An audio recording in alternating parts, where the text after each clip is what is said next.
Good morning. The Committee on Environment and Natural Resources will now come to order. Kim, please call the roll. Chair Rodriguez. Here. Vice Chair Angolia. Here. Senator Arrington. Here. Senator Avila. Here. Senator Broder. Here. Senator DeSigli. Here. Senator Harrell. Senator Polsky. Senator Smith. Here. Quorum present, Madam Chair. Please stand for the Pledge of Allegiance.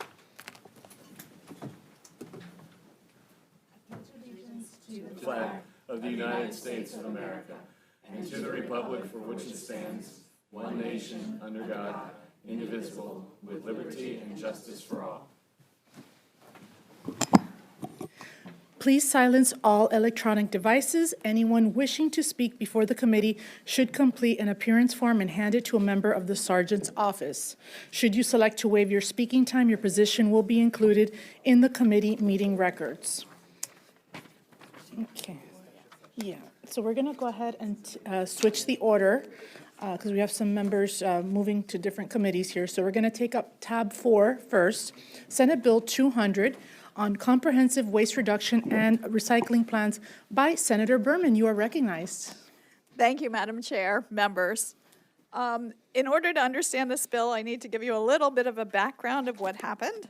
So in 2008, the legislature set a statewide goal to recycle 75% of municipal solid waste by 2020. Then we passed legislation in 2010 to establish programs. And then in 2020, in accordance with the prior legislation, the Department of Environmental Protection published the 2020 Recycling Goal Final Report.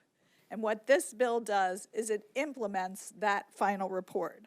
And the way it implements it is we would have the Department of Environmental Protection would convene a technical assistance group to develop a comprehensive waste reduction and recycling plan based on the recommendations of that report. The TAG, the Technical Assisted Group, would include the Florida Recycling Work Group, local governments, and other interested parties. And it would have to have a comprehensive plan by 2026 that identifies the recycling goals based on sustainable materials management and waste diversion. They need to have a 3-year goal which implements the following 3 strategies. 1, recycling education and outreach.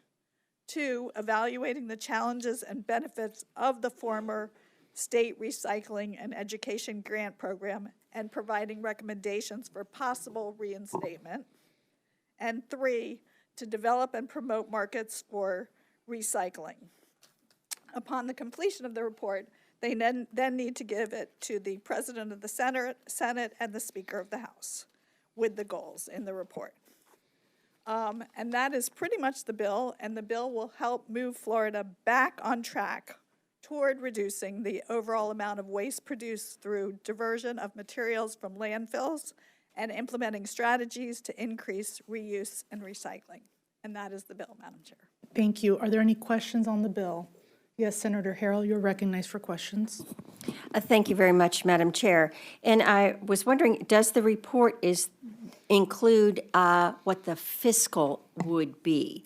I know there's a certain amount that recycling does cost above and beyond what just dumping things in a site would be. But do we have any resale or use of those materials in this report so that would offset what the fiscal is on the whole recycling process? Sure. Thank you for that question, Senator Harrell.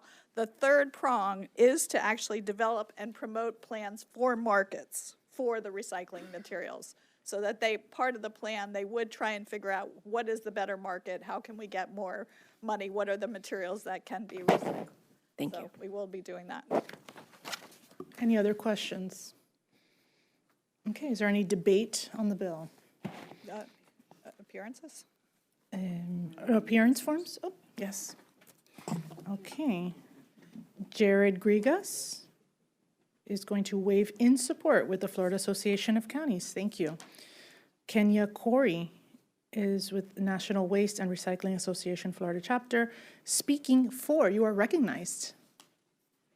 Thank you, Madam Chair and Senators. My name's Kena Corey, and I'm with the National Waste and Recycling Association, the Florida chapter. also known as your friendly garbage guys and gals who collect that solid waste and recycling in front of your house as well as the back of your businesses. We are here to support 200 by Senator Berman. I was around when that 2010 bill was passed, and at that time I said 75% was not a realistic goal, but it did help move recycling efforts forward. I'd go to conference and they'd say, Kina, where's the plan to show that you're going to get 75% recycling rate? And I had to tell them there was no plan. That's why this bill is so important. Then the DEP, with a group of experts in this tag, will be able to come up with a plan and present it to you, and so that we can move forward. So just thank you. I hope that you would consider voting in favor of it and keep recycling. Thank you. Thank you, Kina. All right, next we are going to have Jim McGill, which will be speaking, waving in support. Great. And then lastly, Heather Armstrong, waving in support. Okay, very good. And Senator Berman, you are now recognized to close on your bill. Thank you, Madam Chair. I wave close. Okay, Kim, please call the roll on Senate Bill 200. Senator Arrington? Yes. Senator Avila? Yes. Senator Broder? Yes. Senator DeSigley? Yes. Senator Harrell? Yes. Senator Polsky? Yes. Senator Smith? Yes. Vice Chair Angolia? Yes. Chair Rodriguez? Yes, and by your vote, Senate Bill 200 is reported favorably. Thank you. Next, we're going to take up tab number 2, Senate Bill 50 on nature-based methods for improving coastal resilience by Senator Garcia. Good morning, and you are recognized to explain your bill. Good morning, Madam Chair. Thank you so much. Thank you, Madam Chair and committee members, for considering this bill. SB 50 enhances coastal resilience by integrating green infrastructure, which is basically natural features like wetlands and mangroves, also gray infrastructure, engineered solutions like seawalls, and hybrid systems, a mix of both, such as vegetated seawalls. The Florida Flood Hub is part of this bill. The University of South Florida will develop guidelines for hybrid infrastructure and model its effects. The Department of Environmental Protection must adopt rules to address erosion, protect mangroves, and streamline permitting for green or hybrid replacement after storms. Also, SB 50 requires DEP and the Division of Insurance Agent and Agency Services to study nature-based flood risk reduction, aiming to lower insurance premiums and improve flood ratings. Findings are due to the Governor, Senate President, and House Speaker by July 1st, 2026. And this builds on Florida Statute 3800933, which designates the Flood Hub as the lead institution for coordinating research on flooding and sea level rise solutions. And that is the bill, Madam Chair. Great. Are there any questions on the bill? Okay. Are there any appearance forms? Okay, we have several. We'll start with Samantha Caddis, waving in support from the Clio Institute. Thank you for being here. Katrina Shaddix is going to be speaking for, wave in support. Thank you. And then lastly, we have Jean Kelly, who is going to be speaking for or waving in support. Okay, we'll take that as a waving in support. And then this one just came in, David Rathke, waving in support. Thank you, Mr. Rathke, for being here. Is there any debate on the bill? Okay, Senator Garcia, you are recognized to close on your bill. Thank you so much for the support, and I wave close. Thank you. Kim, please call the roll on Senate Bill 50. Senator Arrington? Yes. Senator Avila? Yes. Senator Broder? Yes. Senator DeSigley? Yes. Senator Harrell? Yes. Senator Polsky? Yes. Senator Smith? Yes. Vice Chair Angolia? Chair Rodriguez? Yes, by your vote, Senate Bill 50 is reported favorably. Okay, we now will take up tab number 3, Senate Bill 56 on weather modification activities by Senator Garcia. You are recognized to explain your bill. Thank you, Madam Chair. That previous one was a sweet one. This one's a spicy one. Oh, So, okay. Let's go. So, SB 56 introduces comprehensive measures to address weather modification within the state of Florida. So the bill basically prohibits the injection, release, or dispersion by any means of any chemical compound, substance, or any apparatus into the atmosphere for the purpose of affecting the temperature, the weather, or the intensity of the sunlight. Also, the bill introduces a new term called geoengineering to weather modification, which is a range of techniques that are aimed at manipulating Earth's climate systems to modify, precipitate, or mitigate the impacts of rising global temperatures. Weather modifications such as cloud seeding involves altering local or regional atmospheric conditions to increase precipitation or reduce hailstorms. Geoengineering, such as solar radiation modification, focuses on larger scale actions to reduce the amount of sunlight reaching the earth. Madam Chair, the bill does have an amendment. Would you allow me to take that up? Let's go ahead. Are there any questions on the bill currently? Yes, Senator. We can do it with the amendment, sure. Barcode 253362. Thank you, Madam Chair. So the amendment increases the fine for violations of the weather modification ban from $10,000 to $100,000, so they know that we mean business, and provides that all funds collected from these fines will be deposited in the Air Pollution Control Trust Fund. The amendment also requires the Department of Environmental Protection to establish a dedicated email, telephone line, online form to allow people to report suspected weather modification activities. The amendment provides that DEP may refer such reports to the Department of Health or the Division of Emergency Management wherever they deem appropriate. Additionally, the amendments clarify that the weather modification ban includes geoengineering activities and applies to public and private corporations, and that is the amendment, Madam Chair. Are there any questions on the amendment? Madam Chair. Yes. Yes, Vice Chair. Thank you, Madam Chair. What kind of chemicals do they use for cloud seeding, and do we have any data on its effect on humans? Okay. You recognize Madam it Chair, for- yes. yeah. So there are many. I get into the weeds. I'm notorious for getting into the weeds if I start to detail it. But there are many concerns regarding that. With regards to actual tracking in the state of Florida, I found it interesting that when I did the research to find out if we had had any requests whatsoever for cloud seeding in Florida, officially, there were no requests for permits for cloud seeding. But ironically, the concerns are there, the complaints are there. I think that all of us as senators at any given moment have received complaints with regards to the kinds of cloud seeding. Usually it comes coined with the term of, I think these are chemtrails, I'm very concerned. That is exactly why one of the things that we did to amend this bill was create a plausible cause of action where people finally have somewhere to place their complaint.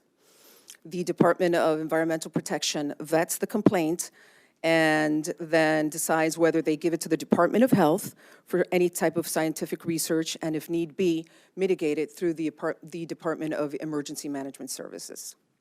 Follow-up. Yes. So, is there any data that you can point to me or get me information on some of the chemicals that are used and its effect on humans if it's out there? I know that some of it is in the analysis, but I'm sure that's not all encompassing. So with that, so a lot of this is, how much of this is under the state purview and how much of it is under the federal government's purview? The FAA and all that other stuff. The question I have is, like, if we haven't seen anything with the state level, like, and making any applications, is it possibly going on where we're not able to detect it because the federal government is authorizing this? Madam Chair. Go back and forth. Thank you.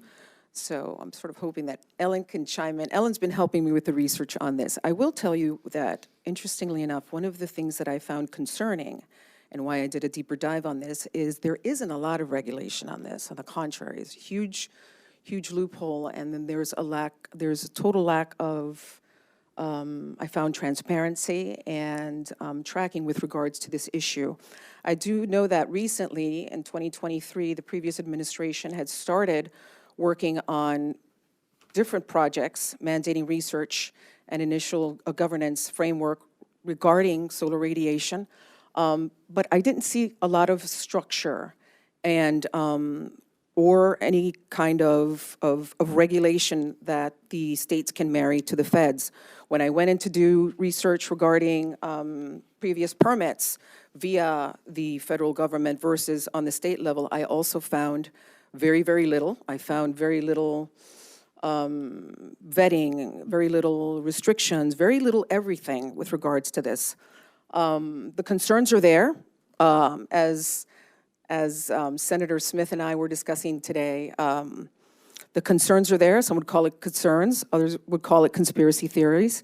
But I thought that perhaps this bill would allow us to start somewhere where we can start to separate fact from fiction by delegating and creating a system whereas people with concerns can call, report, and we can track, research, and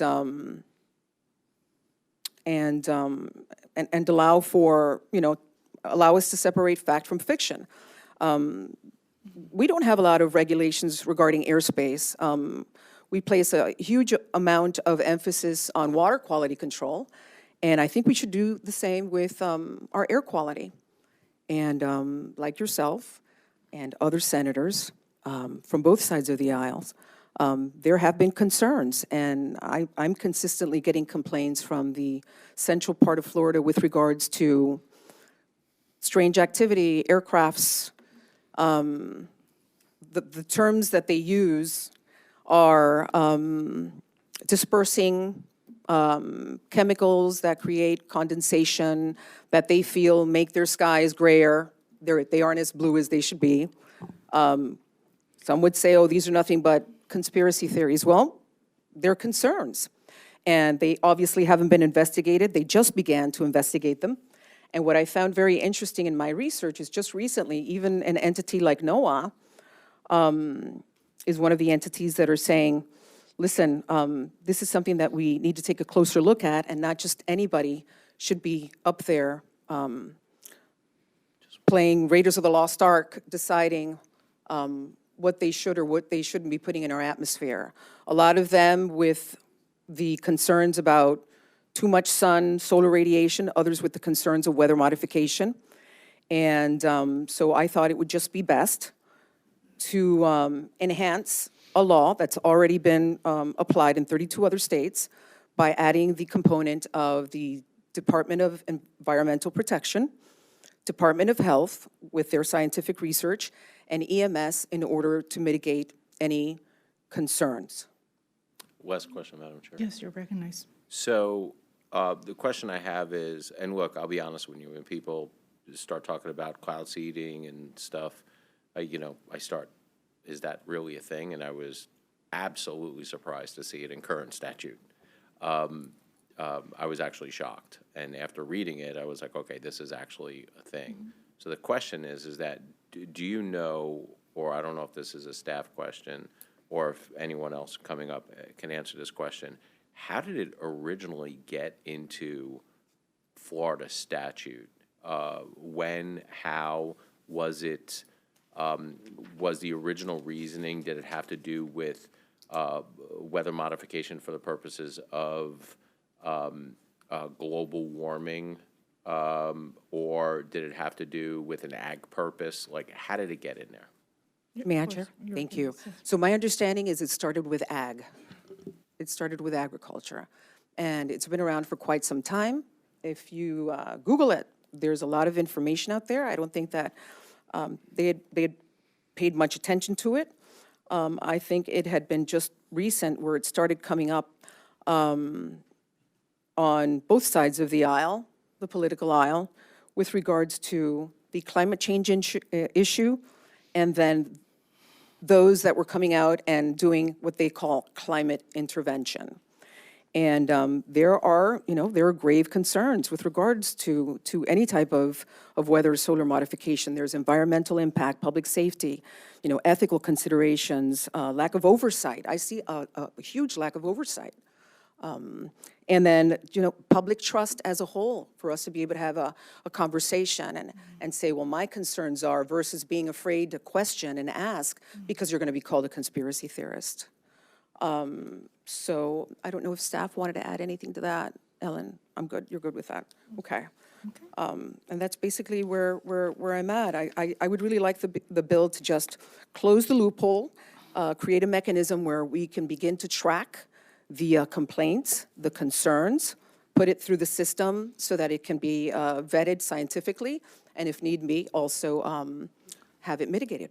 Thank you, Senator. Are there any other questions on the amendment? Senator Smith, you're recognized. Thank you, Madam Chair, and thank you, Senator Garcia, for taking time to meet with me before the committee to talk about the bill. To continue the conversation that we had, I'm just trying to understand what problem are we trying to solve with your bill? Is the problem that we believe that there is a public safety risk from any cloud seeding that's happening? I think I heard you say before also that the cloud seeding is not currently happening, or we don't think it's happening. Could you address that question of the problem we're trying to solve and the implied risk? I think there's an implied risk that we're trying to protect people from. What is that risk? You're recognized. Thank you, Madam Chair. Where do I start? So my understanding, when we researched, when was the last time that they had requested permitting for cloud seeding? It's been over 10 years. We haven't seen a request for a cloud seeding permit in over 10 years. Yet, many will complain, a lot of our constituents have, that there's activity going on. Aircrafts flying by with some type of condensation. And let's call a spay, chemtrails. That's the term that the conspiracy theorists are coined with. But think about what the concerns are. Health risks. There are worries about potential negative impacts on public health, including respiratory issues. I get a lot of those complaints. Also allergies. Environmental impact, concerns regarding possible soil and water contamination, harming wildlife and disruption of ecosystems. Government transparency as a whole. Government efficiency. It's in question and it's in play all the time. That's what we do up here. Calls for clear communication about what substances are being released in the atmosphere and their implications. Distrust in authorities as a whole, skepticism towards government and scientific institutions, fueled by perceived failures in handling environmental issues, and misinformation, blurring the line between legitimacy, inquiring and conspiracy theories. I just was really hoping to take this bill in a direction where we can all come together and just sort of focus on the concerns and then work towards resiliency and make sure that we are covering what I consider to be, after the research, a huge loophole in our airspace and concerns over just air quality as a whole. Yes, of course. You're recognized. Thank you, Madam Chair, and thank you, Senator Garcia, as well. Trying to understand, to identify the problem and the potential risks that are involved with weather modification. I'm curious, has the state sponsored any kind of study to try to identify those issues in advance, identify what those risks are, so that we as lawmakers and as senators can pass laws to respond to the research and any study and any data points that can be provided to us first? Recognize. Thank you, Madam Chair, and thank you for that question. No, we have not, and that is a great point that you made today in our conversation, and I really appreciate that. We definitely should do that, and I think that this is a good place to start. Once we start to see the huge amount of calls that you're going to receive and the huge amount of emails that DEP is about to receive, I think that we can start to track it, we can start to address the concerns, and as was suggested, we can take it into a scientific area within the Department of Health, and if need be, mitigated via the Department of Emergency Management Systems. Thank you. Okay. Yes, you're recognized. Thank you, Chair. Thank you, Senator Garcia. On the question of research, I suppose that the hotline that is effectively being created and different opportunities for folks to contact our state agencies and departments to perhaps register their complaints or their questions that need to be investigated.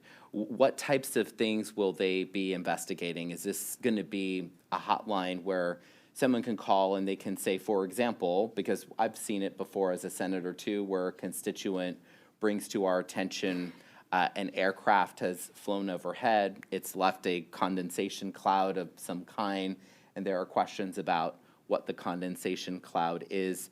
Are these the types of complaints that you're going to expect to see at the hotline that's being created by this bill? And are we going to be appropriating additional DEP staff to investigate those questions? What is that process going to look like? You're recognized. Thank you, Madam Chair. Yes, I would imagine that that's where it would start. A lot of the complaints that I receive lately aren't necessarily from the Miami-Dade area. I think that from the moment that I filed this bill, there were huge concerns, in particular from the Bradenton area, just the whole area off of the west coast of Florida. And I think that they need to start, number one, tracking these concerns, investigating these concerns. How they're going to go about doing it is up to the department and their expertise in dealing with other issues such as, water quality. I would imagine they'll use the same logistics that they use when addressing issues with regards to water quality. So, I'm sorry, the second part of the question, Senator Smith? To clarify, Chair, thank you, Yeah. thank you. I think just to fully answer my question, I'm trying to understand, will DEP be required to investigate all of the complaints that are registered with the hotline? How would the DEP go about investigating a condensation cloud that is cited over a particular community when the condensation cloud usually disappears pretty quickly? You're recognized. Thank you, Madam Chair. I don't think it's as much about the cloud as much as why it's there. And I would imagine that there would be air quality testing, right, to vet, to see if there are any concerns with regards to what are the components and why it's there. And with regards to, the complaints about unidentified aircrafts, drones, or balloons spreading any kind of toxic chemicals, that's going to be up to the Department of Environmental Protection. Thank you. Senator Arrington, you're recognized. Thank you, Madam Chair. Good morning, Senator Garcia, and thank you for reaching out to me in regards to this bill and working it so hard. I did have just a couple questions that I don't think were covered. You mentioned that there hasn't been any applications, of, at least in the last 10 years. Do you know then when there was? Is it like 11 years? Has it been 30? Have we never received them, or do you know when the last one was, maybe? You're recognized. Thank you, Madam Chair. I will research that for you and get back to you. I do have some from, I will also share with you from the feds. So yes, I will get back with you on that. I will make sure to continue to research and provide the information. Thank you. And you're recognized for Yeah, follow-up. thank you, Madam Chair, and thank you, Senator Garcia. I look forward to that. But I also wanted to ask then, because you mentioned concerns and, folks calling, do we have any, cases that DEP has received or anything documented saying that there has been cases, or we think, that there has been proof of this, for lack of a better term, happening in Florida? You're recognized. Thank you, Madam Chair. You know what? I have not asked. So since I filed this bill, they've come directly to me. I've been that hotline. But I will once again follow up, do the research and ask. And once again, this component, 32 other states have already done this. They've already banned weather modification. I like to think that what we're going to do in Florida is set the standard, because we're going to have a methodology, a method to the madness, where you will have an opportunity to file your complaint. They will have a formal log. They will follow it. They will vet it. And if need be, once again, they will roll it over to the Department of Health that will scientifically, vet any of the complaints and components involved, and if need be, mitigate it via the Department of Emergency Management System. Yes, you're recognized for follow-up. Thank you, Madam Chair. Just one more, and Senator Smith kind of already touched on this, on the, reporting. And I guess my worry or my question is, how many are they going to be investigating? Like, let's say if they do see condensation trails, or maybe there's consideration if they've received 30 or more or something from the area. I just wonder if you've thought of maybe, specifics, what would trigger an investigation, just so we're not overworking or those folks.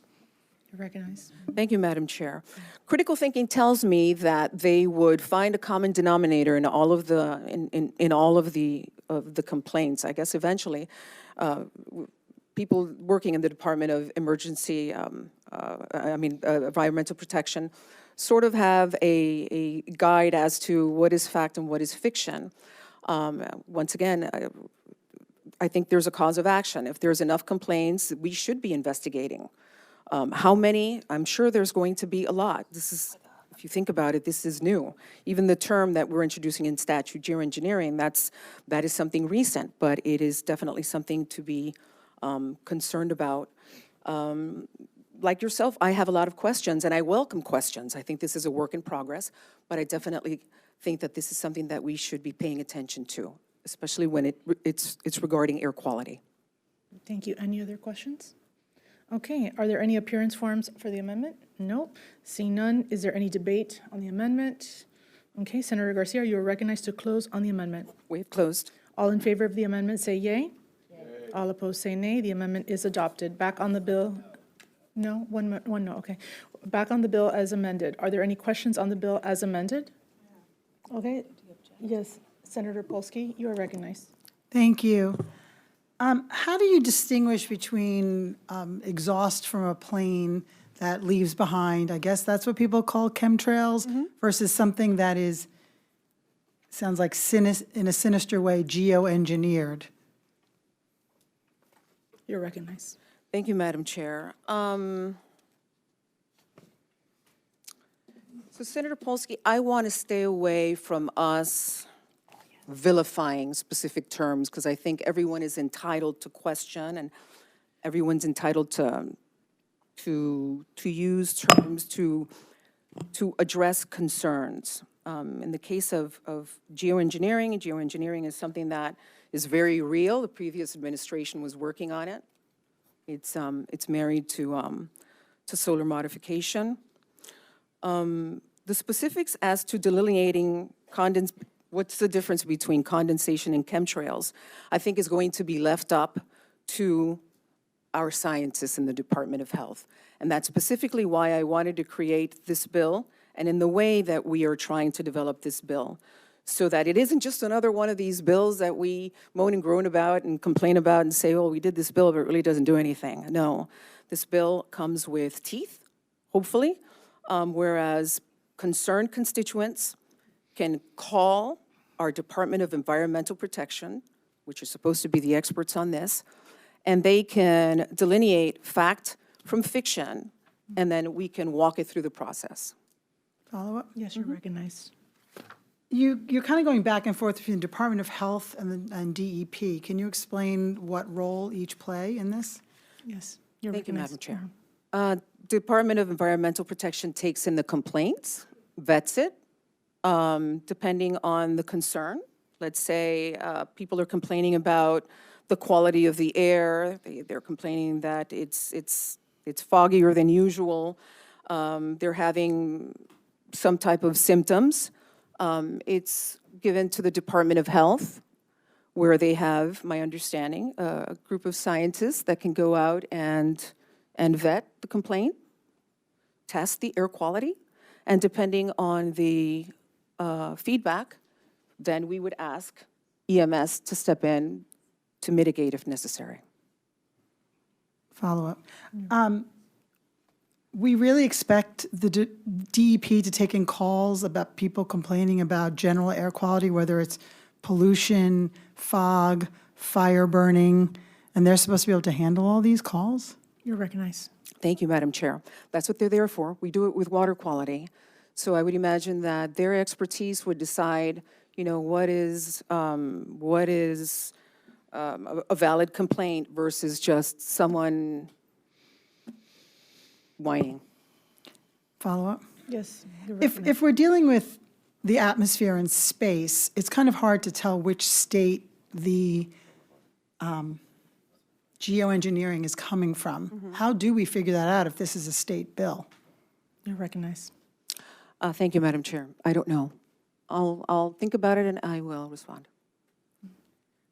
Thank you. Follow-up, please? Yes, yes, yes.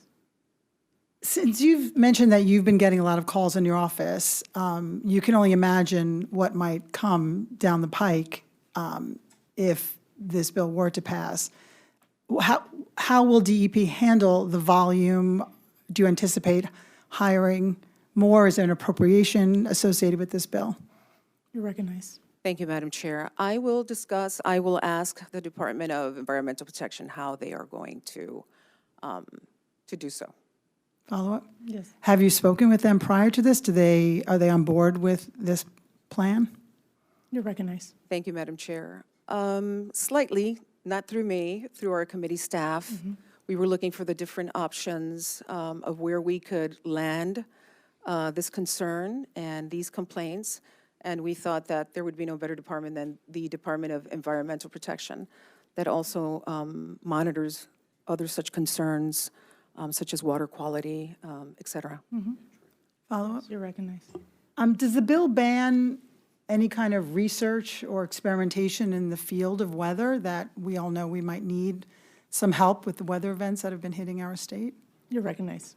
Thank you, Madam Chair. No, not at all. I think it actually welcomes that. I think that we need, as a matter of fact, more research and more information rather than just not supervising people that want to take it upon themselves to intervene with regards to any type of changes in climate. Okay. Yes? Final question. So in President Trump's first term, he mentioned, is there a possibility of shooting a nuclear bomb into a hurricane? Would that be illegal under this bill? You're recognized. Thank you, Madam Chair. What do you think? I'm asking you. You want No, this bill? any kind of anything that intrudes, modifies, disrupts our weather, our air quality, or just, our solar radiation in any way, shape, or form is obviously prohibited under this bill. Final follow-up, sorry. That brings me to the last question is, what if the federal government is doing something that hopefully would be helpful to our weather system, or maybe it's not, but the federal government is doing it? How is the state of Florida going to handle that? You're recognized. Thank you, Madam Chair. The way they always have, fighting with each other. No, they actually have. They actually have. They did begin research, very incomplete research, by the way, but they did start working on an initiative to have a better look at the concerns about modifying solar radiation and weather modification as a whole. And once again, you would be surprised, an entity such as NOAA, there are several articles out there, just Google it, are very concerned that we just, don't have enough information. We just don't have enough research to start playing with Mother Nature. So I want to address something because unfortunately or unfortunately at times we fight with each other, the different sides of the aisle fight with each other based on the platforms that we stand on. While weather modification is often discussed as a potential tool to address climate change, which I know is very important to the Democrats, it is not a viable solution for several reasons. And I've been researching this on both sides. There are unpredictable consequences, altering weather patterns that can lead to harmful effects. These are quotes that I'm taking from different articles from both sides of the aisle. There's a lack of focus, where the focus should be on sustainable solutions. There's a lot of scientific uncertainty. It was a huge concern for me. There are ethical concerns. Weather modification raises questions about control and misuse, emphasizing the need for transparent and equitable measures. And in summary, while addressing climate change is very crucial, we should prioritize sustainable and scientifically backed solutions instead of just relying on, just experiments that unfortunately are just beginning and are very much just off the hip. All right. Are there any appearance forms for the bill? We have several. We'll start with our first speaker, Marla Maples, speaking for. You changed the order. Okay, Jackie?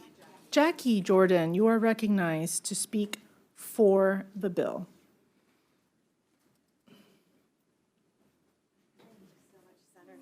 You're recognized. Welcome. Thank you. Thank you very much. Thank you to the members here. I'm Jackie Jordan. I've been a professional in the media for a very, very long time. And I'm here also on behalf of Global Wellness Forum, which is here. Real quickly, to answer the questions, it's aluminum, barium, and silver iodide is the primary chemicals that are used. For contrails, there's difference between contrails and chemtrails, which, you know, the forbidden C words, is contrail is condensation. So when you watch an airplane go by, we typically see the condensation trail will follow in proportion to the plane's movement. With a chemtrail, it actually leaves an entire stain across the entire skyscape. One of the things that I think Florida is really extraordinary about is it has protective air rights here. We don't get to talk about our air rights here, but the state actually has very protective. It used to be from the earth to God, but because of aviation, it came in and it became 400 to 500 feet of personal space over our domiciles. If what I heard is correct, that there hasn't been a permit pulled, then, you know, and we're being sprayed without our consent, it's already a violation of our humanity, basically, on that level. In terms of credibility, which is, you know, this seems to be the shutdown of the conversation over this and the impact of it, is that, you know, with the national reveal this past week, we can start to see where the federal funding is coming from this. My metaphor is like an airplane. We used to be able to smoke on airplanes. Well, yes. So we used to be able to smoke on airplanes, but there used to be a non-smoking section in airplanes. So it would be like 2 aisles where it didn't smoke, but obviously we were all contaminated. That's the importance of the states getting involved and saying no, that we don't want this. We want to know more about this. Because, you know, if we make it was 2 seats, it was 4 rows, and eventually it was taken off. So even if it's a federal funded program, it has a state impact, and the state needs to protect that. Thank you. Thank you so much. Next, we'll call Amy Villeja McBride. And just in the interest of time, if you could keep your comments to 2 minutes, because we have session after this meeting. Thank you. Thank you, Madam Chair and committee members. My name is Amy Villeja McBride. I'm a constituent in Sarasota of Senator Joe Gruder's, and I'm also here on behalf of the Global Wellness Forum, where I serve as the executive director. We are a coalition of hundreds of grassroots organizations focused on health and wellness. So I'd like to ask all of you, just indulge me for a second, if you could. Just close your eyes and think back to a time in your childhood when you were outside and playing. And in your mind's vision right now, try to imagine what those skies looked like. They were probably blue with white fluffy clouds. That is not the clouds that we're seeing today. There are thousands and thousands of Floridians that have taken notice to the strange cloud formations that are happening all over our skies here in Florida. And in fact, in just this past week, our partners at Stand for Health Freedom launched an action alert specifically to support this bill, and we've already had over 18,000 signatures in under 1 week. This issue is very important to many, many Floridians. We've noticed how these skies have become riddled with these unusual patterns. Many people also even track the aircraft and the unusual patterns as they're looping above the skies. And this is being done without our consent. Air and water samples have been taken in various parts of our state and also across the country. There's an amazing documentary film that I would encourage you all to watch called The Dimming, which shows the NOAA aircraft and how they take these samples.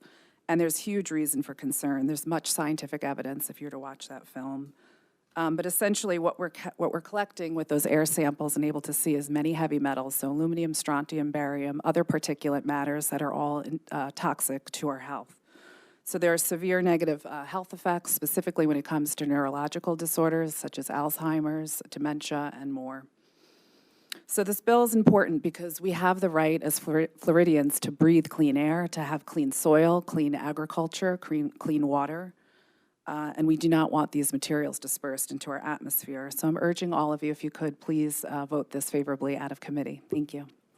Chair, may I ask a question? Yes. Senator Polsky, you're recognized. Thank you. I'm just truly confused. How are these chemicals getting into the clouds? Is it aircraft? Is it too many planes? Or like, it sounds like there's the way the bill was described, it's like there's somebody shooting stuff into the atmosphere to try to change our weather, but that's not what you're talking about. You're just saying that how did those chemicals get there?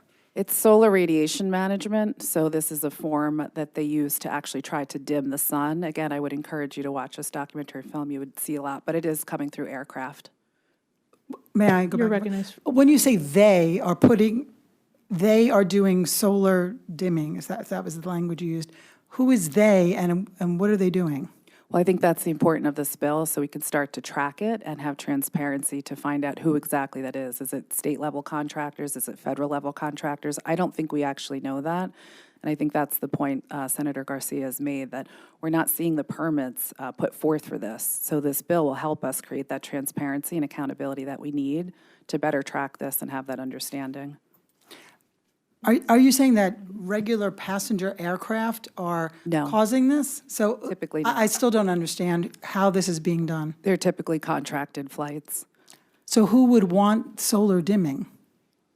There's, some groups that feel that this is important for the environment, and they see it as a form of climate control or climate intervention. Can you name a single source of who that might be? I'd be happy to follow up with your office and share more information. And I think it's important for the senators to know, because we have to vote on this bill now. Right. I would encourage you guys to watch the dimming. I think that shares a lot of this information. Okay, but we have to vote now, so we can't watch the film. We need to vote now. I don't think we have full transparency, and that's the point of this bill, is so we have an apparatus in place and a way to track this, to get the feedback from Floridians and to be able to look into this further. Okay, thank you. Thank you, Ms. McBride. Okay, next, we'll call Greg Deal. You are recognized. Good morning, Madam Chair. Good morning. Senators. My name is Greg Deal. I'm a concerned Florida citizen. I'm here in support of SB56. I've been personally witnessing weather modification, cloud seeding, or chemtrails as we call it now, over the past 6 years. I travel the state of Florida for work, and I've been noticing over the last 6 to 10 years now these unusual trails and streaks in the sky being left behind by planes. At first, I thought they were contrail condensation coming out of the backs of planes at high altitudes, but as I quickly realized, these trails would not dissipate and actually form a haze or a cloud. We've seen chemtrails significantly being sprayed prior to the last 2 hurricanes. A day prior to Hurricane Helene, I was in Sarasota. They were spraying chemtrails nonstop in the sky. Again, in Orlando, prior to Milton, the skies were full of chemtrails. I started documenting these trails with videos and photos. I started with more research and started to find out that cloud seeding and geoengineering have been around for quite a while. There are patents going back into the early 1900s. I also came across the video that was just recently discussed, the dimming from Geoengineering Watch, which is actually a fantastic video to watch. I started running across news articles, one specifically from Forbes in 2021, with the headline, "A Bill Gates venture aims to spray dust into the atmosphere to block the sun. What could go wrong?" The article states that this Microsoft billionaire founder, Bill Gates, is financially backing the development of sun dimming technology that would potentially reflect sun out of the Earth's atmosphere, triggering a global cooling effect. In 2011, Prince was on the Travis Smiley national TV show talking about chemtrails and the negative effects on the community. RFK Jr. has even recently said that he wants to end the practice of chemtrails. My question is, why are we trying to control the weather? What are they spraying out of the backs of these planes that leave these massive trails? I was able to find out that what is being sprayed is silver iodide that creates more precipitation, potassium iodide, solid carbon dioxide, aluminum, and barium. Aluminum is one of the main metals found in Alzheimer's patients. How does spraying all these type of chemicals and metals in our atmosphere affect our water supply, our crops, our animals, our rivers and streams, and most importantly, all of us? All this in the hope of controlling our weather and dimming the sun in the name of global climate change. I reached out to my state senator a little over a year ago to find out if there was legislation in Florida that might be upcoming, considering other states like Tennessee were banning these types of weather modification programs. The citizens of Florida have never given the federal government, the state government, or any other entity or permission to fill our skies, our air, our water, our land, our lungs with weatherization chemicals or pollutants. Please support this bill that Senator Garcia has put forth with SB56. Thank you. Thank you so much, Mr. Deal. Okay, next we have Marla Maples, who will be speaking for.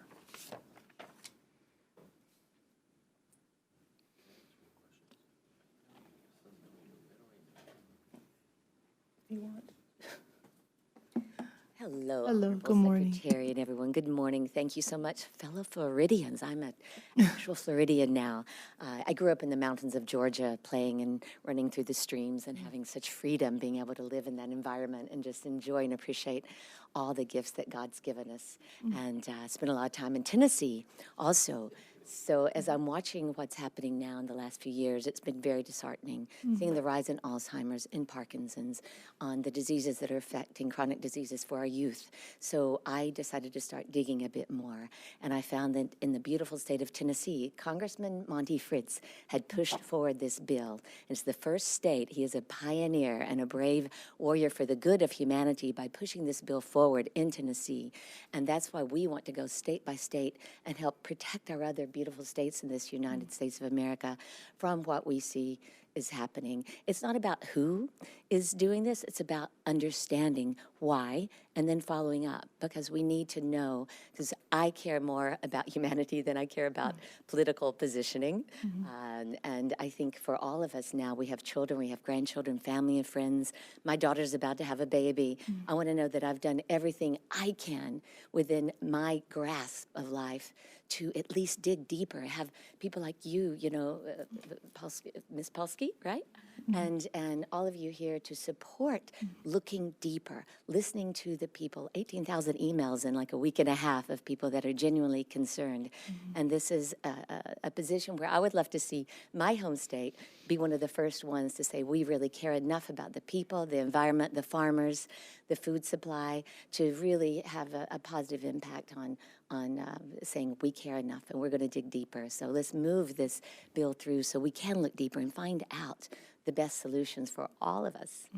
Thank you so much for having us here today. So, so, so grateful. Thank you. Senator Polsky, you are recognized for a question. Thank you. In the other states that have passed this kind of legislation, have they been able to find those who have been spraying chemicals into the atmosphere? This has just recently been passed in the state of Tennessee, and they're looking to see who is actually behind it now. I'm not privy to that information, what the most recent investigations have shown, but I'm definitely going to be getting back to them as soon as possible. And I have something for you on that may be helpful from the maker of the film that they spoke of, that I'm so grateful I threw in. I'd love to present this to you Sure. if possible. Can I now? If you can present it on the side. And just the last thing is, I'm sorry. Sure, So you're it's recognized. because this, like we mentioned, atmosphere is obviously not state-centric. Right. Do you know anyone in the federal government who might be able to help us with this problem? I sure do, and believe me, I'm going to do everything I can. Excellent. It is my goal. There's a reason behind everything, and I'm so happy to be able to stand here today and say yes, yes, yes. Great, we'll spread the word. You know how to get to the top. Absolutely. Thank you. Thank so you. much. Thank you for being here, Ms. Maples. Okay, is there any debate on the bill as amended? Senator, okay, debate. Senator Smith, you're recognized in debate. Thank you, Madam Chair. Thank you, Senator Garcia, for taking time to meet with me and for bringing the bill forward. After hearing all the comments and getting a lot of the answers, I think I have more questions than I have answers. And I'm not really sure what we're doing with this legislation. But as a lawmaker, generally, I think that before we legislate, we should investigate. Investigate in the form of research. Investigate in the form of producing studies. Why? Well, because before we pass a law, we want to know what is the impact of that law potentially going to be, including some of the risks that have been brought up and some of the concerns that have been brought up here in the committee. I don't think it's a good approach public policy-wise for us to pass the bill first and then see what happens after we pass the bill. A lot of questions have been brought up that I think need potentially to be researched. If that's what we're going to do, we should do it before we pass a bill. Questions around so-called weather modification, what are potential public health risks around that, if there are any. I heard things like there being unpredictable consequences to so-called weather modifications, but we've not been told what those unpredictable consequences are. That folks are wondering what can happen to water quality, respiratory issues, the skies being grayer than they were. I mean, these are a lot of different alleged impacts from so-called weather modifications, but we don't have any research and any studies. And I've heard from the bill sponsor we should Google it, but I'm worried about Googling the issue based on how much misinformation and disinformation I can find. I feel like perhaps we should be investigating and researching the issue a little bit more before we pass legislation around it. I'm concerned about DEP having to appropriate resources to investigate claims and complaints, because I'm not really clear what they're going to be investigating. And so I'm left here with more questions than I have answers, and I don't think that normally is a good recipe to get my support. Senator Garcia, I wanted to get there, but I'm going to have to vote no on this bill for now because I don't think it's in the right posture to move forward. Thank you. Senator Broder, you're recognized in debate. Thank you, Madam Chair. I'll go with a similar but opposite approach in that I agree, we need to investigate. But the concept of this is aerosolized heavy metals in our atmosphere. If that's good for us, somebody's going to come tell us. In the meantime, let's not do that because it doesn't sound very good. And so I'm up on the bill to make sure that if it is good for me that I have strontium aerosolized in my lungs, somebody will come tell me that we need to protect the ability to still do this. Until then, let's not do it. So I'm up on it. Thank you, Senator Broder. Any other debate? Senator Polsky, you're recognized in debate. Thank you, Madam Chair. Like Senator Smith, you know, it's hard to pass legislation when there's just too many questions.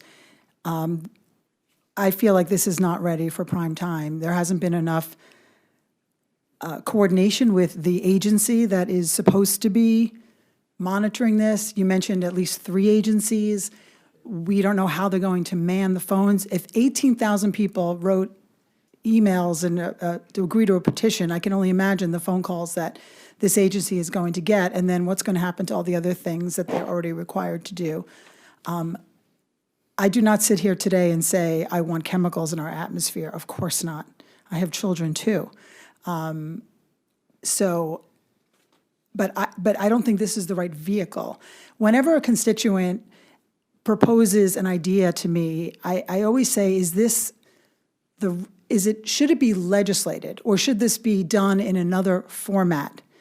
And so trying to find a legislative fix for this problem is what's causing all of our concerns and our questions. You know, we have to be the monitors of the funds that these agencies spend and how they spend their time and what they should be working on. And I'm not saying that this isn't a problem, but it certainly does sound like more of a federal issue because it affects every state, not just, there's no difference between, you know, the Florida-Alabama border, or if there's something going over our skies. So nobody wants these kinds of dangers in our atmosphere, but this bill is not ready to manage it. And so based on our responsibilities, our fiduciary responsibilities, and the way we have to be very careful with how we set up laws, basically this bill is just an enforcement mechanism in quite a large sum, when it doesn't seem that there's a very easy way to investigate it. And I'd be concerned about a lot of phone calls and a lot of accusations, and I haven't heard one person say who is at fault here, who is the bad actor, what's happening. It's just too unknown to legislate upon right now. For that reason, I'm a no. Okay. Vice Chair, you're recognized in debate. Thank you, Madam Chair. I'm going to piggyback off of what Senator Broder said. And like I said before, I was sort of shocked to see it actually in statute. So when I read the bill, they had a whole, you know, a licensing structure behind it. Obviously, you cannot modify weather without chemicals, right? So obviously there are being chemicals used, and if there are heavy metals being used, which is the assertion, is that obviously can have disastrous effects on humans. That's sort of been documented. What amazes me is that the argument that we can have a licensure around this, but it's not actually happening. Whether it's happening or it's not happening, it's probably a good thing that it shouldn't happen. especially if the government, the federal government is involved. It's not like the federal government ever told us something that wasn't accurate before, telling us things that were good for us when it wasn't good for us. I mean, we can look back just a couple of years with COVID and the shots and stuff like that. So I would rather err on the side of caution, along with what Senator Broder said. It's like, let's just forbid the practice. It's in statute right now. It does nothing to take that out of statute for us, because I just have a feeling that, you know, somewhere down the road, and whether that down the road is 1 year, 5 years, or 20 years down the road, we're going to find out that some of the chemicals that they were using for this was harmful to us. And we're going to look back at this time and say, you know, it's probably thankful that we stopped the practice, or at least attempted to stop the practice in Florida. So I'm with you. I am a yes, and I'd like to see it continue going forward. Thank you. Senator Garcia, you are recognized to close on the bill as amended. Thank you, senators. Thank you for that, Senator Ngolia. It's been difficult. I have been I've been tiptoeing so as not to bring in particular, what is it that Mike calls it, buzzwords that separate us versus unite us to address what I consider now, after the research, to be a very important issue, which is air quality and what might be happening that we haven't been paying attention to. And Senator Smith, respectfully, when I said, you know, Google it, I didn't mean it in a disparaging form. You'd be surprised if you go in and you do some research. In particular, you can go to the whitehouse.gov from the previous administration, was able to provide some very interesting information. World Economic Forum was also very, very involved and has been very involved in weather modification.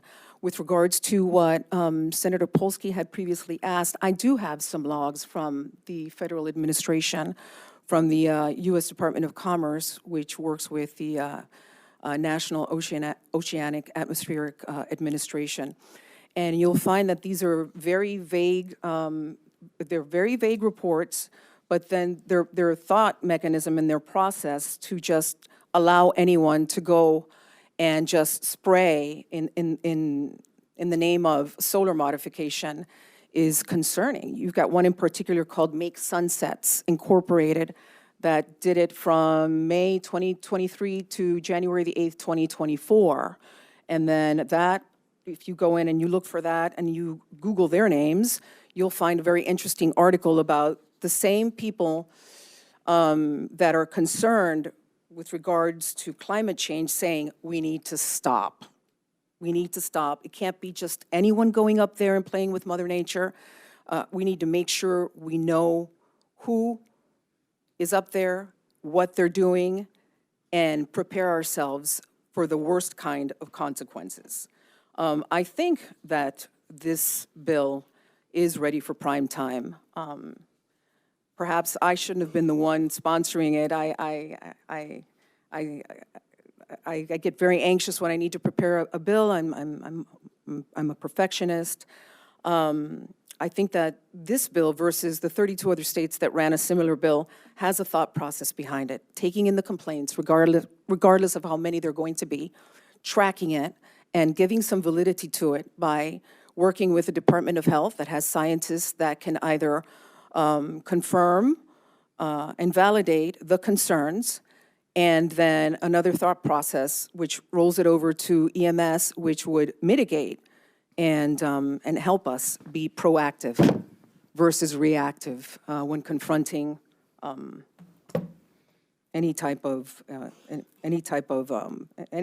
more of these concerns coming our way. So, you know, with the inclusion of this amendment, I think that this is a firm and necessary standard, safeguard against unregulated weather modification and geoengineering activities within our state. It has been happening. By expanding the scope of prohibited activities and strengthening enforcement measures, we are ensuring that Florida's air, water, and climate remain free from unauthorized manipulation. This bill not only increases penalties to deter unlawful actions, but also establishes clear reporting mechanisms for public accountability, with fines of up to $100,000 per violation and dedicated funding for air pollution control. We are sending a strong message health, safety, environmental integrity to our communities, which personally I think is non-negotiable. By supporting SB 56, we reaffirm Florida's commitment to responsible environmental stewardship and public transparency. And I ask all of you for your favorable support. Thank you very much. Thank you. Kim, please call the roll on CS for SB 56. Senator Arrington, No. Senator Avila, Yes. Senator Broder, Yes. Senator DeSigley, Yes. Senator Harrell, Senator Polsky, Senator Smith, No. Vice Chair Angolia, Chair Rodriguez. Yes, and by your vote, CS for SB 56 is reported favorably. Thank you. Okay. We're going to go ahead and take up tab number 6, SPB 7000, by the Environment and Natural Resources Committee relating to OGSR, site-specific location information for endangered and threatened species. I yield the chair to our Vice Chair Ingoglia. Thank you, Madam Chair. So Chair Rodriguez, you are recognized to explain the proposed bill. Thank you. This bill repeals the sunset date for the public records exemption that protects information on the site-specific location of certain threatened or endangered species. It will ensure that location data held by a state agency or on threatened or endangered species list listed by the Florida Fish and Wildlife Conservation Commission or a federal agency will be protected from public records requests, and that is the bill. Senators, any questions on the proposed bill? Any questions? Showing none, are there any appearance forms? There are no appearance forms. Senators, is there any debate on the proposed bill? Showing no debate, Senator Harrell moves that SB 7000 be submitted as a committee bill. Is there any objection? Seeing none, show the motion adopted. Please call the roll on SPB 7000. Senator Arrington, Yes. Senator Avila, Senator Broder, Yes. Senator DeSigley, Senator Harrell, Senator Polsky, Senator Smith, Yes. Chair Rodriguez, Yes. Chair Angolia. Yes. Senators, by your vote, show that SPB 7000 reported favorably as a committee bill. Senators, we are now going to take up tab 7, Senate Bill 62 on resilient buildings by Senator Rodriguez. Chair Rodriguez, you are recognized to explain the bill. Thank you, Mr. Chairman. This bill creates a resilient building tax credit program. The program provides a corporate income tax credit for taxable years beginning on or after January 1st, 2026 to owners of resilient buildings certified with the appropriate LEED certifications, and that is the bill. Senators, are any questions on the bill? Any questions? Chair, I do have a quick question. So after reading the analysis, it appears that DEP is going to be playing a role, a large role in this. Accurate? Thank you, Mr. Chairman. No, I have a substitute amendment which changes that. Okay. All right. So if you would like, we can take that up. Sure. At this point, so Senators, if there are no further questions, we can take up the amendment, barcode 737514. Chair, you are recognized to explain the amendment. Thank you. The amendment adds 2 additional advisory council members from state universities, FIU and UCF. It also amends the number and term length of the initial appointments made by the governor, president of the Senate, and speaker of the House. Lastly, it changes the date for the repeal of the advisory council from June 30th, 2030 to October 2nd, 2028. That is that first amendment. Okay. So are there any questions on this amendment? Showing no questions, I do see that you have a substitute amendment, barcode 709528. Senators, so if this amendment would pass, it would replace the amendment barcode 737514. You are recognized to explain this substitute amendment. Thank you, Mr. Chairman. This amendment changes references of DEP to DBPR as this agency oversees Florida Building Code. The amendment adds 2 additional advisory council members from the state universities, as mentioned previously, FIU and UCF, and that is the amendment. Senators, any questions on the amendment? Any questions? Chair Rodriguez, I do have a question, sort of going back into the same thing. So I see you moved it from DEP to DBPR. The question when it comes to resiliency and hardening for hurricanes, have you considered having DEM play a role in this? Thank you, Mr. Chairman. I have not, but I certainly can moving forward. If you wouldn't mind, if we can have a conversation with that. I just want to make sure that there's, and I understand what you're saying about DBPR and the building code, but I just want to make sure that there's the least amount of red tape possible on that. So, Senators, any other questions on the amendment? Are there any appearance forms on, this is on the substitute amendment? Okay. Mr. Brendan Burke, Florida Home Builders Association, waiving in support.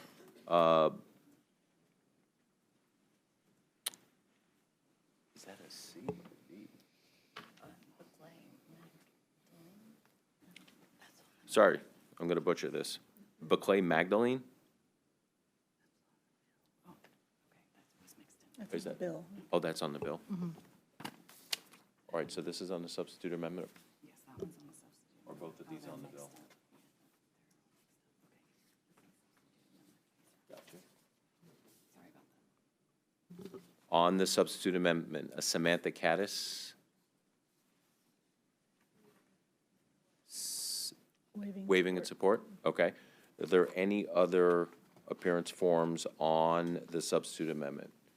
Okay, showing none. Is there any on the substitute amendment? Okay. Okay. Are there any appearance forms on the substitute amendment? Showing no further. Any debate on the substitute amendment? Showing none. Chair Rodriguez, you are recognized to close on the substitute amendment. Waive close. Having waived close, all in favor of the amendment, say yay. Any opposed, nay. Show the amendment is adopted. We are back on the bill as amended with the substitute amendment. Are there any questions on the bill as amended? Any questions on the bill as amended? Showing none, are there any appearance forms on the bill as amendment? Emily Bowers, is that right? Okay, was that right? You are recognized.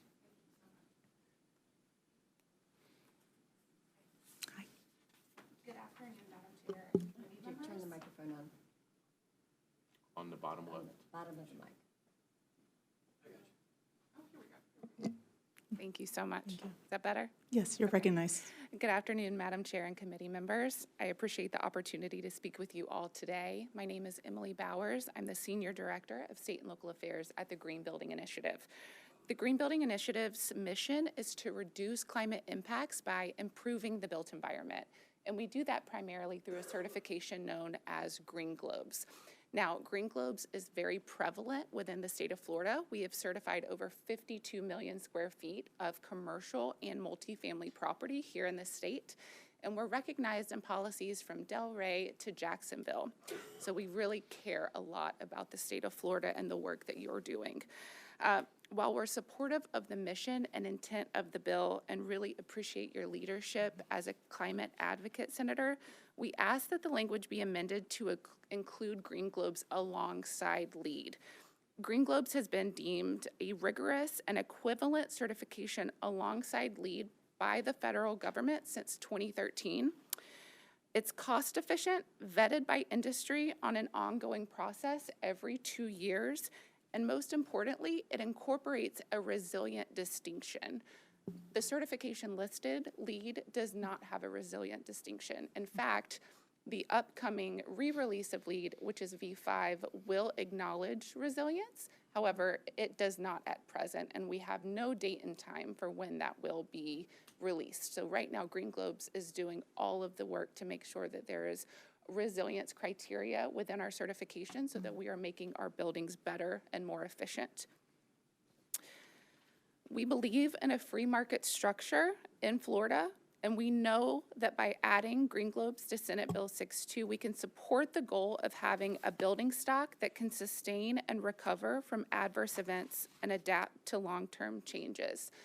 We know that the building stock in the globe, actually the whole world, is going to double by the year 2060, which means we are building a New York City every month for the next 35 years. And we don't just need to focus on greenhouse gas emissions, we also have to focus on resiliency. And so I want to thank you. We're very excited about this bill. However, we hope to see another equitable, cost-efficient, rigorous certification listed alongside LEED, and we ask that to be Green Globes. Thank you. Thank you. Oh, wait, I'm sorry. Your turn. Thank you very much. Thank you. Mr. George Levesque for Florida Chapter of American Institute of Architects. Waiving in support, thank you. Bique Magdalene, AIA. Okay, I'm sorry if I butchered that name. I apologize again. And that is waiving in support? All right, thank you. Is there any other appearances? Showing none. Is there any debate on the bill as amended? Senators, any debate on the bill as amended? Showing none. Chair Rodriguez, you are recognized to close on the bill as amended. Thank you, Mr. Chairman. So by helping building owners harden their properties, they can benefit immediately from reduced operational costs while reducing the risk of property valuation substantially decreasing from a natural disaster, in turn protecting property tax revenue for the locality. And with that, I ask for your favorable support. Having closed on the bill as amended, Ms. Kim, please call the roll on CS for Senate Bill 62. Senator Arrington? Yes. Senator Avila? Yes. Senator Broder? Yes. Senator DeSigley? Yes. Senator Harrell? Yes. Senator Polsky? Yes. Senator Smith? Yes. Senator Rodriguez? Yes. Chair Angolia? Yes. Senators, by your vote, show that CS for Senate Bill 62 is reported favorably. I'm going to now pass the gavel back to Chair Rodriguez. You have the chair. Thank you, Mr. Vice Chair. Okay, we're going to take up tab number 8, Senate Bill 80 on state land management by Senator Harrell. You are recognized to explain your bill. Thank you very much, Madam Chair. And as we all know, Florida is blessed to have one of the largest state park systems in the entire country, with over 175 state parks and over 813 acres and 100 miles of beachfront. We have an amazing system. But as you may remember, this last summer, we had the Great Outdoors Initiative was introduced by the Department of Environmental Protection, and this would have added a variety of things to our state parks, including golf courses, pickleball courts, hotels, and a variety of things that many people felt were not appropriate for our state parks. So what Senate Bill 80 does is address this to make sure that we are preserving our state parks for what they were originally intended for. And it does it in 3 ways. First of all, it defines very clearly in statute, so there is no question whatsoever exactly what the function and management of our state parks should be. And it clearly says that it must be managed on a conservation-based public outdoor recreational uses so that there is access to amenities, but also that it must ensure the conservation of our state's plants and animal species to ensure that these lands are protected, our species and our fauna and flora are protected for the enjoyment of everyone in our state, as well as visitors who come to visit us. And it clearly defines that conservation-based outdoor recreation includes things such as fishing, camping, bicycling, hiking, nature studies, swimming, boating, canoeing, horseback riding, diving, birding, sailing, jogging, and other similar kinds of activities, but it does not include things such as golf courses, pickleball courts, and hotels. We wanted to make sure that we were very clear. It does allow for rustic cabins to be built within our state parks, as well as the need for roads and education centers, those types of things, as well as archaeological excavations. It's very, very clear what our state parks are intended to do. It also, secondly, does a very important thing. It requires that we have transparency in how we are doing this and that we have public input. It says that you must have at least a 30-day notice for any changes to any plans for the state park, and that there must be electronic copies of this available for any change within the state park, whereas previously it had to exceed 160 acres in order to require that. And it also requires an advisory panel, an advisory group to be established for input into changes to our state parks. And thirdly, an important thing is that it reports back to the legislature exactly where we are on repairs needed in our state parks. Where are we? I have heard from many constituents that we facing a real need in our state parks for rehabilitation of many, many buildings and facilities in our state parks. So it requires that by December 2025, we have a listing of exactly what we're expending, but also that we have a outlook for the operations, maintenance, and repair of our state parks as we move forward. And by 2035, we will make sure that we have all the information and hopefully have done the repairs by then. And we do have one amendment. Okay, thank you. Are there any questions on the bill? Okay, we're going to go ahead and take up amendment barcode 143920. Thank you very much, Madam Chair. The underlying bill requires management plans for parcels of state park to be developed with input from the advisory group.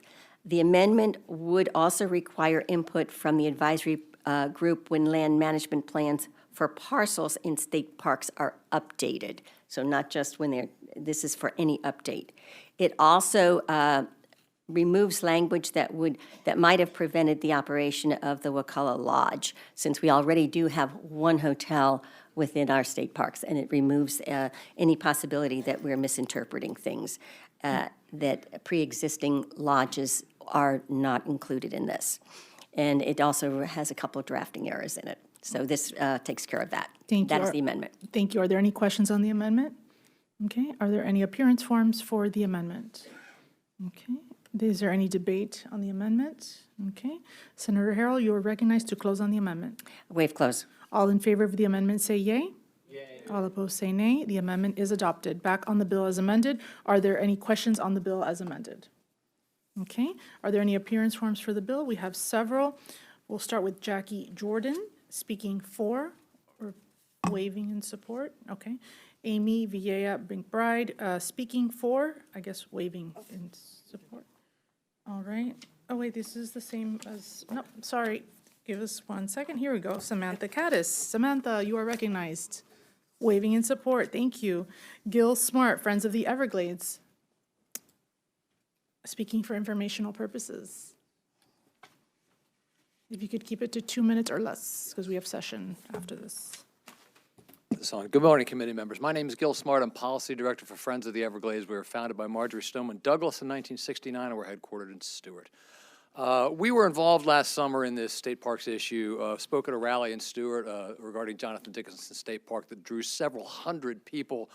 They were angry and upset about the proposal to build golf courses there, understandably so. Senator Harrell responded to these concerns in her district. We want to thank you publicly for doing so. There's a lot of really good aspects to this bill, and we'd like to support it. But we have some concerns that the language may not be quite tight enough. It's like we're trying to build this brick wall to keep out inappropriate uses, but we might not have quite enough mortar to fill in between the bricks, which could let some stuff through. For example, lines 255 to 263 in the proposed bill define, quote, conservation-based public outdoor recreation uses by listing specific examples of what is permitted, like fishing, camping, and jogging, along with uses that are not covered by the term, like golf courses, tennis courts, pickleball courts, ball fields, and other similar facilities. But in trying to list every prohibited use, we leave open the possibility of unacceptable uses and amenities that don't require, quote, similar facilities. Someone in the future, for example, might argue that a large marina in a state park would be permitted because it's not a similar use and it's not specifically excluded. Ultimately, prohibiting recreational uses and facilities by excluding them from the definition of acceptable uses is more passive, less protective, and more easily amended in the future. We believe, and we would advocate for a specific section in the bill on prohibitions, saying that things like golf courses aren't going to be allowed, neither would other facilities, courts, or playing fields for athletic sports, overnight lodging for more than 6 guests.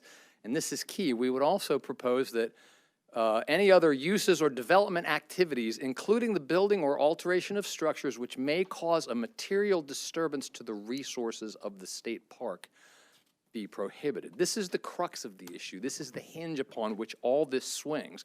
We can't possibly list every inappropriate use, but we can cover our bases by explicitly stating we will not permit uses that disturb and harm the resources of our state parks.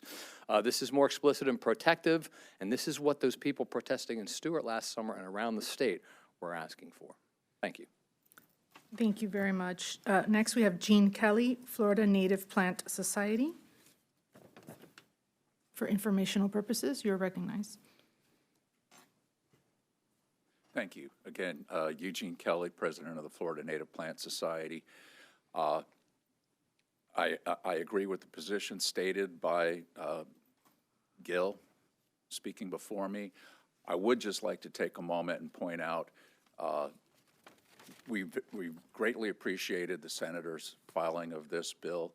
We did sit down and discuss some of our concerns with her yesterday, and she expressed that she was open to hearing those concerns.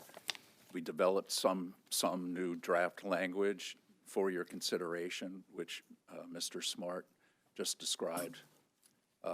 And we just want to express again, we appreciate the senator filing this bill, and we just don't want to be back here again next year, the year after, fighting the same battle, and just suggest that there should be a much clearer statement on prohibitions of incompatible uses. And thank you very much. Thank you. Next, we have Kim Dinkins, 1,000 Friends of Florida. For information purposes, on deck, Katrina Shaddix, if you could be close by. Thank you. Good afternoon, Senators. My name is Kim Dinkins. I'm the Policy and Planning Director for 1,000 Friends of Florida.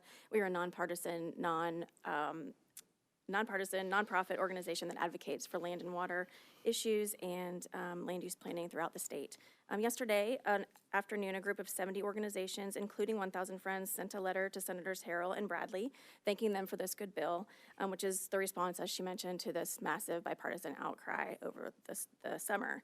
We are particularly happy about the 30-day public notice requirement and the additional transparency related to the land management plans. And I would just echo what both Gil and Jean said earlier. Within that letter, we described the same in a broader context. I also wanted to mention that within the bill, we would like to see state forests and state wildlife management areas added to the types of public lands that at least the public notice is required to address. The Florida's Acquisition and Restoration Council, the ARC, also approves management plans for these types of locations, and so it makes sense that they would be included as well.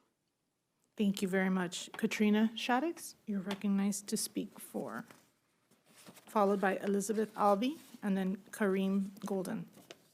Thank you. Katrina Shaddix, Executive Director of Bear Warriors United. I am one of the organizations of the 70 organizations that signed on to the coalition letter, and we want to profusely thank you for getting on this immediately. As soon as those protests were happening, you already proposed the bill. We love it.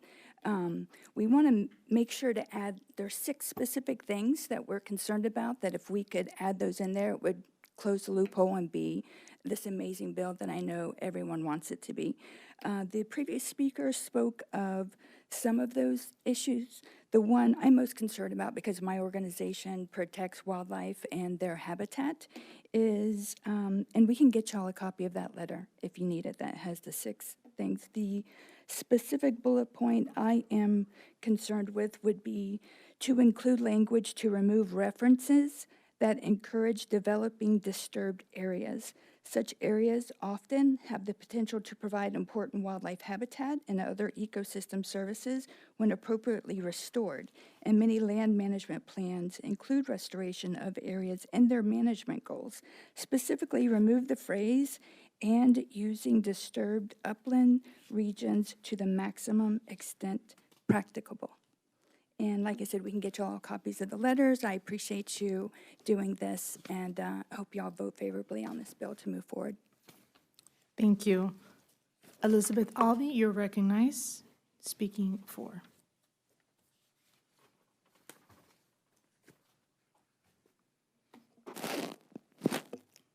Good afternoon, Chair Rodriguez, members of the committee. I'm Beth Alvey. I'm the Senior Director of Policy at Audubon, Florida, and I thank you for time to make comments today.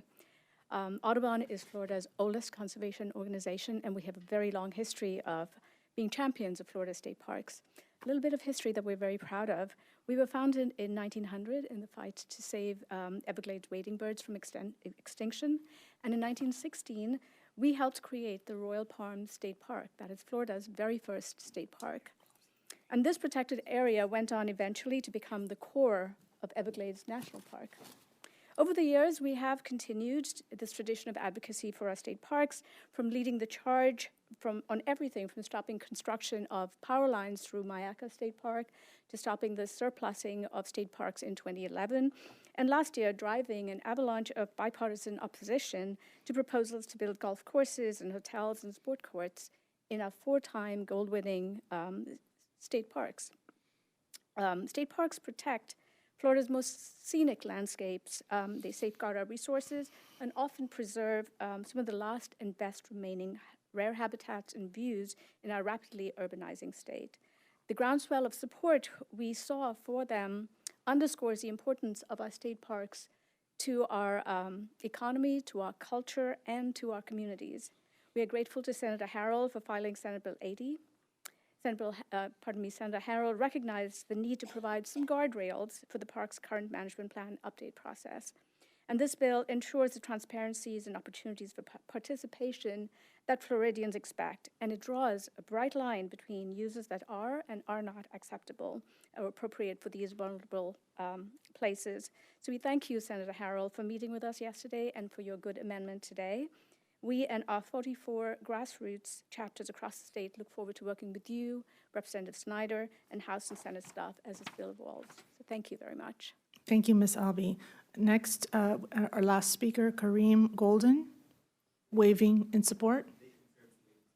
Nature Conservancy, waving in support. Thank you so much. Is there any debate on the bill as amended? Okay, Senator Smith, you're recognized. Thank you, Madam Chair. Thank you, Senator Harrell, for bringing this bill. This is a great piece of legislation. I think we were all dismayed last summer when suddenly, out of nowhere, these plans were revealed to pave over our state parks with pickleball courts and golf courses and hotels and lodges.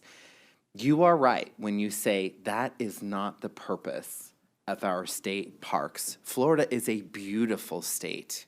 It is a beautiful state because of our natural beauty and the state parks that exist within the great state of Florida. The 30-day public notice to ensure that the public is notified about any potential changes and development in our state parks is crucial to give the public and Floridians opportunity to provide input about what may happen in their precious and beloved state parks. I'm just very enthusiastic about this bill. I'm very grateful to you, Senator Harrell, for bringing it forward, and I encourage everyone to vote yes on this bill today. Thank you. Senator Harrell, you're recognized to close on the bill as amended. Thank you very much. I could go on for hours and hours, but I know we do have sessions, so I'll be very brief. And yes, I think this is a very important bill. I am open to further conversations in looking how to make it even better. But for me, it's important that we move this forward right now. Our state parks are so unique, and we want to make sure that they are there for the enjoyment and the conservation of our natural resources in our state of Florida. And with that, I would ask for your favorable support. Thank you. Kim, please call the roll on CS for SB 80. Senator Arrington? Yes. Senator Avila? Yes. Senator Broder? Yes. Senator DeSigley? Yes. Senator Harrell? Yes. Senator Polsky? Yes. Senator Smith? Yes. Vice Chair Angolia? Yes. Chair Rodriguez? Yes, by your vote, CS for SB 80 is reported favorably. Now we are going to have a couple of presentations. Tab 1, we're going to go back to Tab 1, presentations by the Florida Fish and Wildlife Conservation Commission on gopher tortoises, wild animal diseases and conditions, and the Keys National Marine Sanctuary. If you could go ahead and start, just again, in the interest of time, we weren't planning to have session today, so if you could just kind of go through the Cliff Notes version, and that way we can have a little lunch before we get to the floor. Thank you so much. I'm cold. Computer's locked here, I believe. Oh, I got you. 1 second. And we have Chief Conservation Officer George Warthen is here from FWC. First will be an overview of gopher tortoise relocation. You are recognized.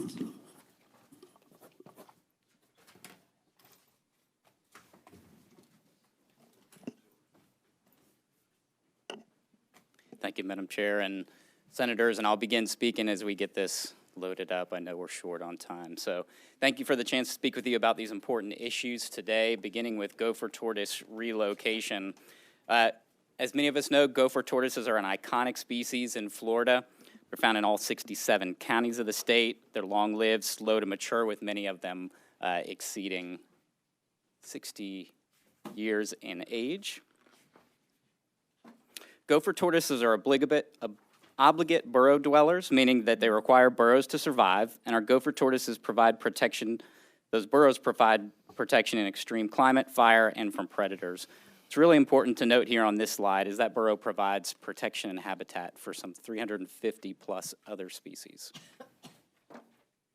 While gopher tortoises are found in dry upland areas of the southeast, the largest remaining populations remain here in Florida, where it's listed as a state-threatened species. FWC staff and partners have been monitoring tortoise populations for more than 15 years, surveying 94 conservation lands since 2011. There's approximately 1,000 tortoises on these conservation lands, and the population in Florida faces several significant threats, including loss of habitat and disease. But FWC monitors our existing emergent diseases that might impact our gopher tortoises. So a quick timeline in history here. Florida has a long history with gopher tortoise management, and its listing as a species of concern in 1978, prohibiting harvest in 1988, and permitting for take in 91 through 2007. Gopher tortoises were listed as a state-threatened species, and our management plan was updated in 2012, and again just this past year in 2024. Our permitting guidelines throughout time continue to evolve so that we can best address the needs for the species and development and management within the state. So the management plan for the permitting guidelines go hand in hand with tortoise conservation. The management plan provides the conservation actions needed to conserve tortoises. Permitting guidelines provide the details and procedures for permitting the take of tortoises and were developed with extensive input from the developing community.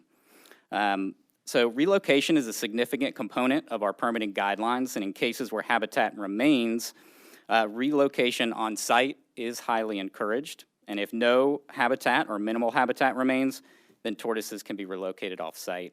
An important number to remember here is to date, almost 127,000 tortoises have been relocated off land slated for development. If you'll notice, that's more than the total number of tortoises we have on other conservation lands today. This is an important graph to see with our permitting trends in Florida. And this shows you the increase over time in the number of permits that we're receiving. You'll see it's not one-to-one, the permits we receive as tortoises relocated. As you can imagine, sometimes several tortoises are relocated per permit. But this shows you the need that's increased throughout time in the state. Mm-hmm.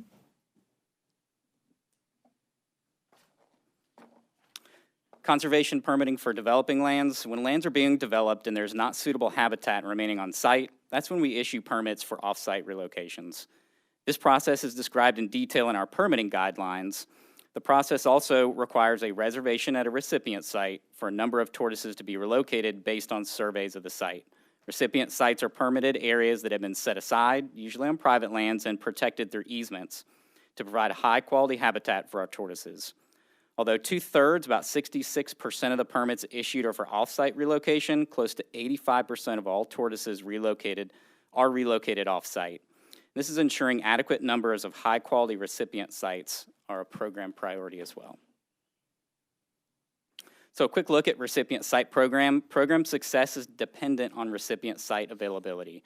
Sites are located throughout the state and provide habitat for tortoises. Sites must commit to providing habitat management and population monitoring. Also, easements protect the sites from future development, and financial assurances are set aside for the state to use in the event that a recipient site cannot meet their obligations. Enrollment in sites. Most recipient sites are on private lands, but public lands can be used as recipient sites as well, and we're actively working to identify these areas. To date, 149 sites have been enrolled in the program, conserving 97,000 acres across the state. 21 of these sites were added in just the last 2 years and added an additional capacity of 18,000 tortoises. So approximately 65% of the tortoises that are permitted are eventually relocated, and our staff work really hard to balance these needs.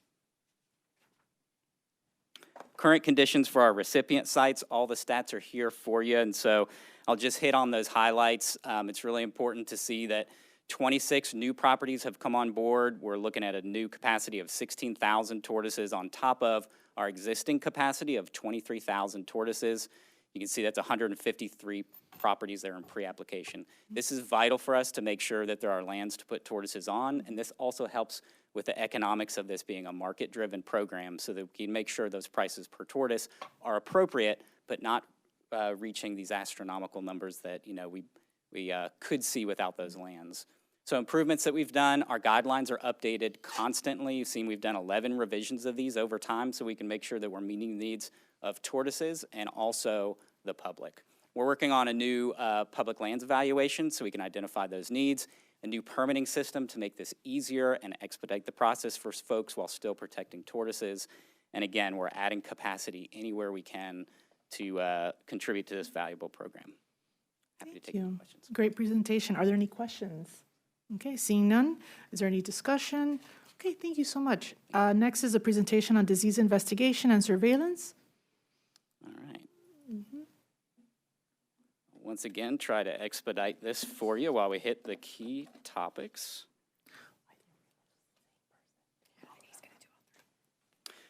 So wildlife disease, very important. This is one of the responsibilities of FWC is investigating our disease outbreaks by conducting surveillance for wildlife populations. Some of these diseases do start out as wildlife diseases, and we know can become human diseases, and that's when they're addressed by other agencies. So a big important part for us is investigation and surveillance. Like humans, fish and wildlife experience adverse health from infectious agents, exposure to toxins and pollutants, poor habitat, or inherited congenital diseases. Harmful algal blooms like red tide are also cause large-scale impacts, and some of these can affect species-specific diseases.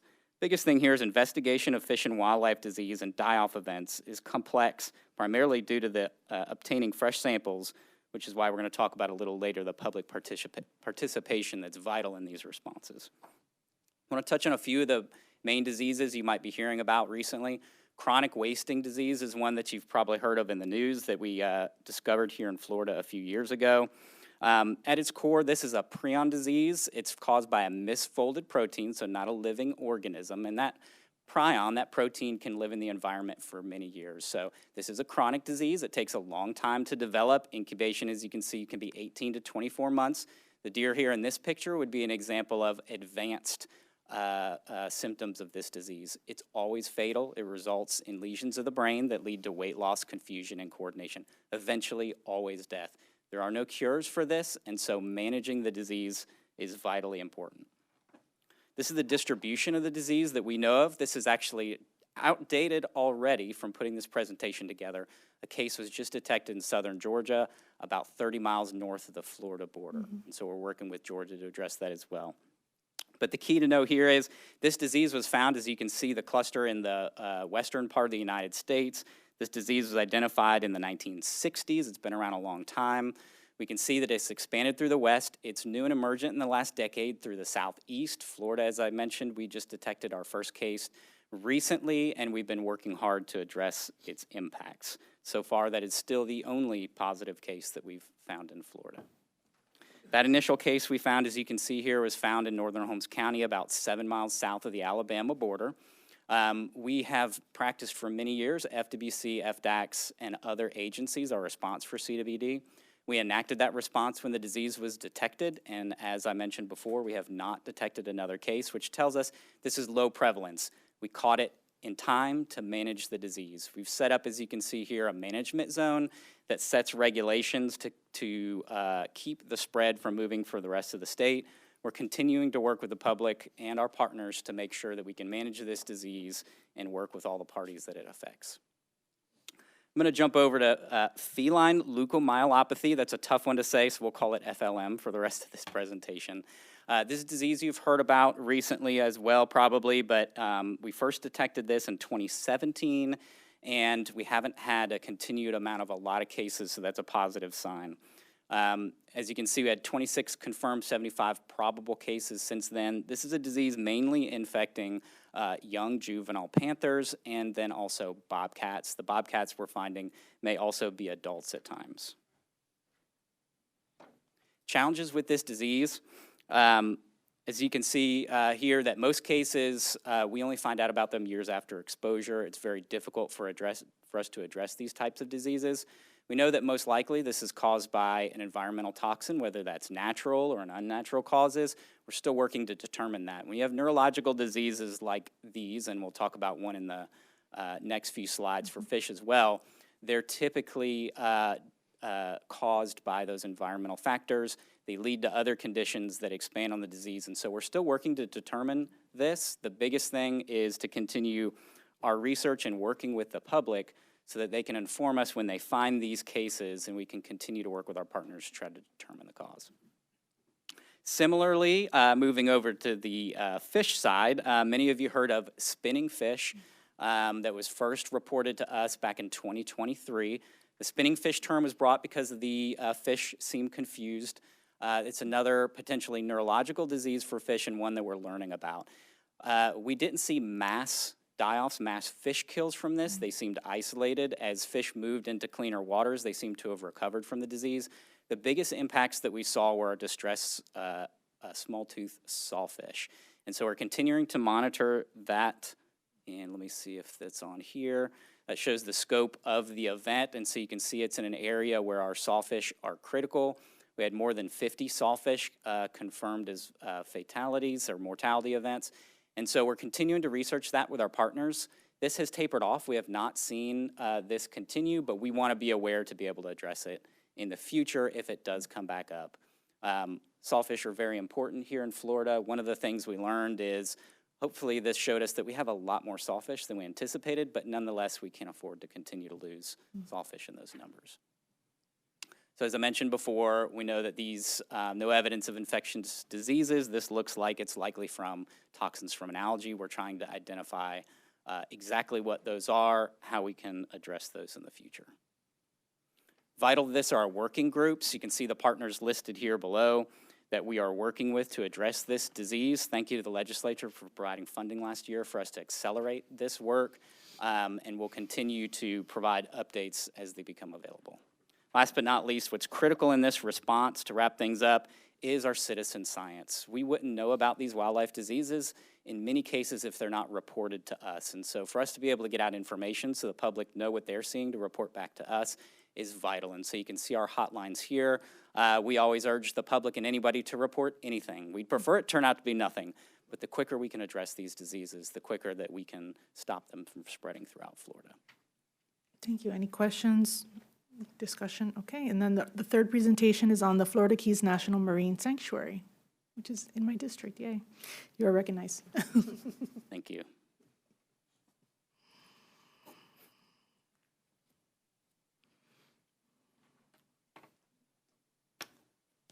All right, this is an update on the Florida Keys National Marine Sanctuary.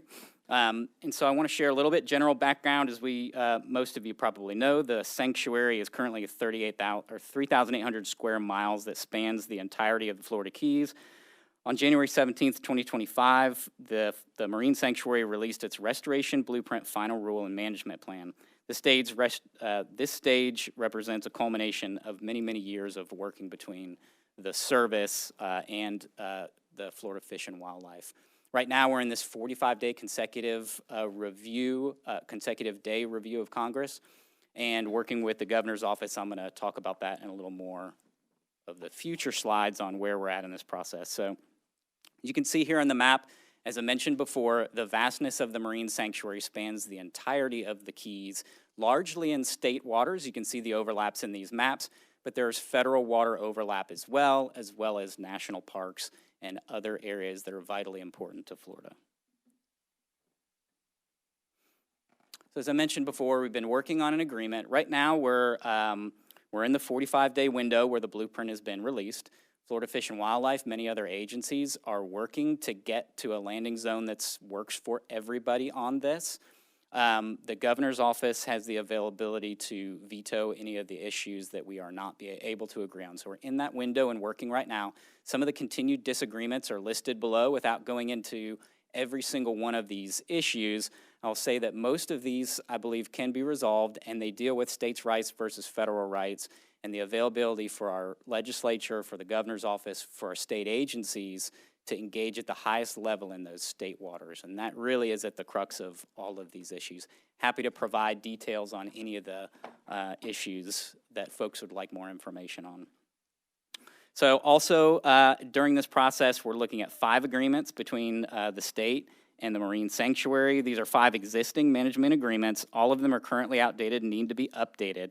And so we're once again working with the Marine Sanctuary, working with our partners to make sure that conservation in Florida, what Floridians want for the Florida Keys, are included in these agreements, and that the proper authorities on the state level are in place for us to manage our resources properly. The protocol for our cooperative fisheries management is another one of these that I'll briefly go over. These are also in need of updates. When we signed these agreements, we were not the FWC. We were many other agencies that have come together.